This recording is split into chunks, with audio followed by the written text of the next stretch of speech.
Friends, it is Laura Patricia Martin. Let's talk about relationships and breakups and all the things that are I know I'm being silly right now, but actually my heart is breaking on the floor.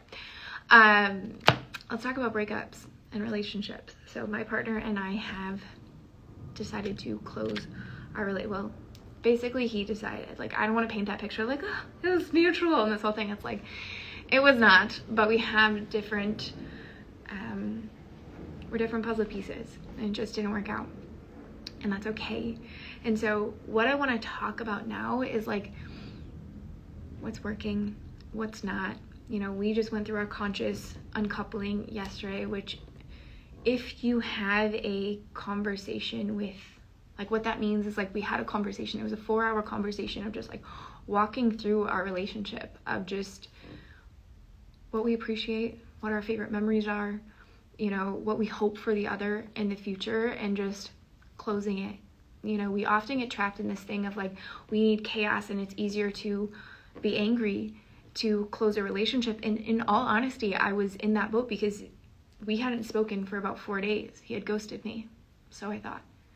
But he was doing his own healing things, and communication, not his strong suit in that department. He's attached avoidant, so it's all those kind of things. But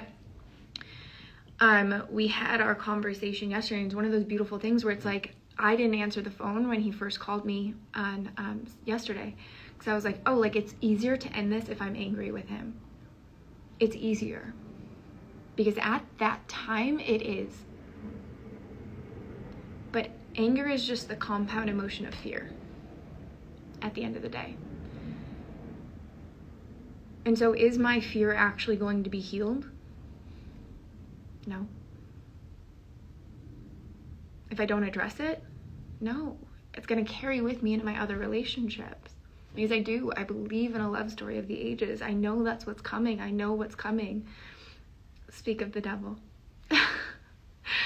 And so it's one of those things to be able to sit there where it's like, I don't want the fear of that anger, because that's all the anger is at the end of the day, to carry with me. Speak of the devil. And I want to be able to have, you know, the release of that so we can enter into the next chapters of our lives with conscious awareness, right? Not carrying things through. And so we often have this stance of like, let's just like have it blow up, because it's so much easier if that's what it is. And it's not, because our vibration in our nervous system is going to be carried with us if that's what we do. That chaos, that anger, that resentment, that fear, that not belonging, that, you know, not being chosen, all these kind of inner childhood things are going to come up and carry with us into that next chapter if we don't sit with them. And so, you know, finally called him back. I was like, okay, let's set up the time and let's have this conversation. Because looking at a situation and remembering how beautiful something is, even if it doesn't match, makes it safe, makes it set the tone. Because at the end of the day, any heartbreak, it's an invitation. There is such a richness within grief. There is such a richness within solitude, within the quietness of our time, so that we don't carry these dynamics from relationship to relationship. Because I was one of those people that was like, why does this always happen to me? Why are my relationships always chaotic and people cheating and doing all this kind of stuff, and really kind of, you know, painting this whole narrative? And it was like, well, let's look at, have you actually dealt with that? Have you healed it? So I had a relationship before I had met Elvis. I had a relationship with this man. It was very violent. It was very toxic. It was the epitome of realizing my nervous system was really jacked up and I needed to do something about my life. And so after that ended, I was gutted. But I just jumped into creating this business, into other things. And, you know, I didn't actually sit with, I wasn't single for long either. I jumped into a relationship with a really good man. A really good man that I shouldn't have done that. And I remember the first time when he told me he loved me, I looked at him back and I said, why did you do that? Which is not what you want to hear when someone says they love you. And to see how that narrative played out, and to see how my selfish heart protection needs and my things like that, feeling like I couldn't open my heart, I couldn't do these things, I was undeserving, all these kind of things. To see how I treated him and what I dragged him, like, it was just heartbreaking. And that is the moment everything in my relationship patterning, nervous system work, trauma work changed. I spent 2 years learning about attachment styles and codependency and trauma and nervous system regulation and all of these things, because I realized my actions are affecting other people, and I can't do that anymore. And thank goodness, like, I still was able to get lunch with him and close that chapter before I left Thailand, and just be like, I am, like, to you it might not seem like anything, but to me it changed my life. And that's what's so powerful when we look at our relationship habits and our dynamics, and to just sit there and be like, wow, like, I own this. And this does not excuse, right? Like, it doesn't excuse if you have someone that cheats you, or it's violent, or it's, all these kind of things that may have happened. Like, that does not excuse bad behavior. But that's also a nervous system dysregulation, right? Like, that's just two triggers meeting each other. And if we actually want to change the way we relate to other people, whether it is, romantic partnership, or it could be friendships, or it could be the relationship you have with your phone and your TV and, your parents and your family and your, sisterhood and, like, your little community you have online, like, or a big community, whatever.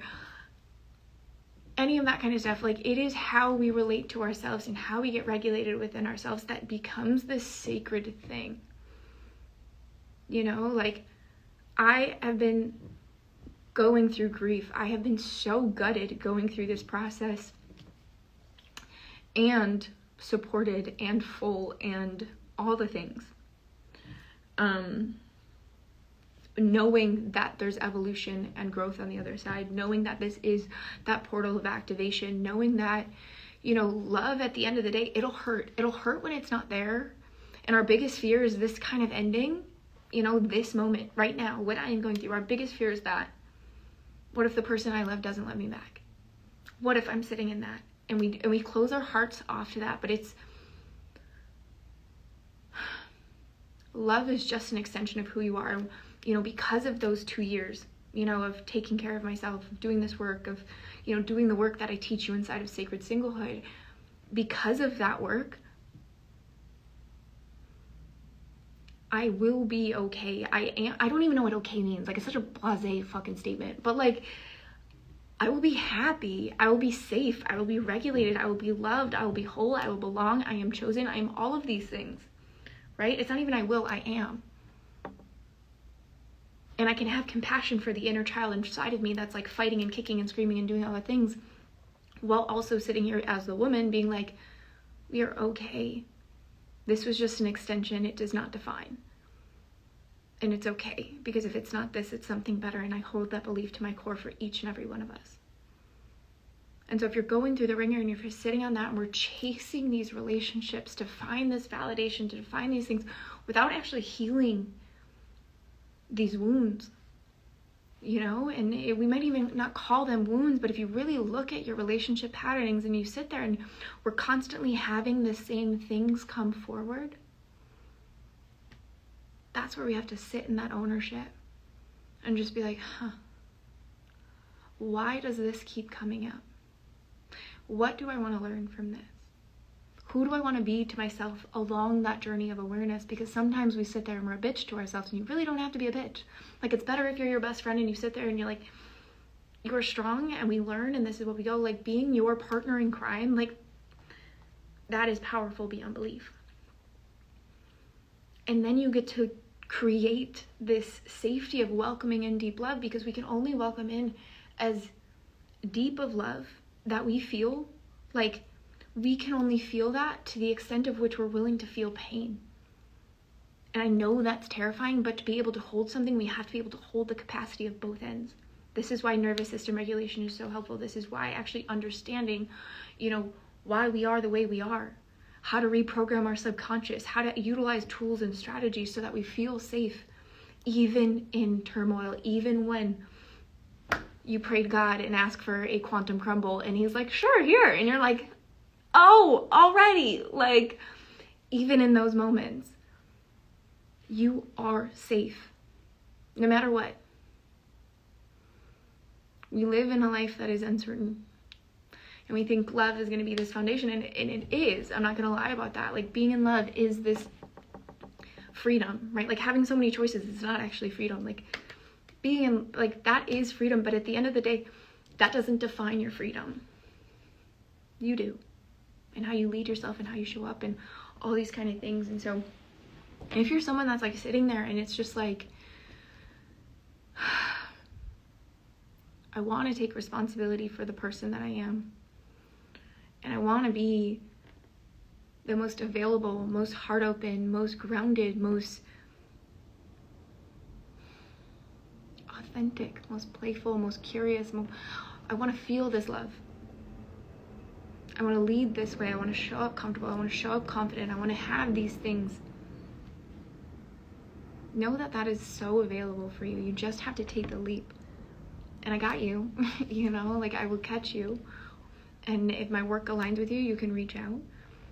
I have Sacred Singlehood, which starts on April 4th. I almost said 14th, April 4th. And that's our 3-week journey, or we have one-on-one mentorship. Like, there's so many different capacities to really start to regulate this. But when you have a deep relationship with yourself, everything is okay. And I know I hate that, like, okay, but like, everything is safe. Everything is expansive. Everything creates this curiosity and this trust.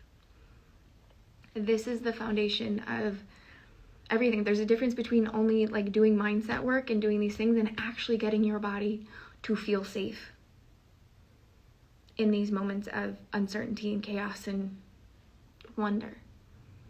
And so if you want to embark on a 3-week journey with heart-centered women that are doing the most epic fucking shit in this world, it's an intimate group.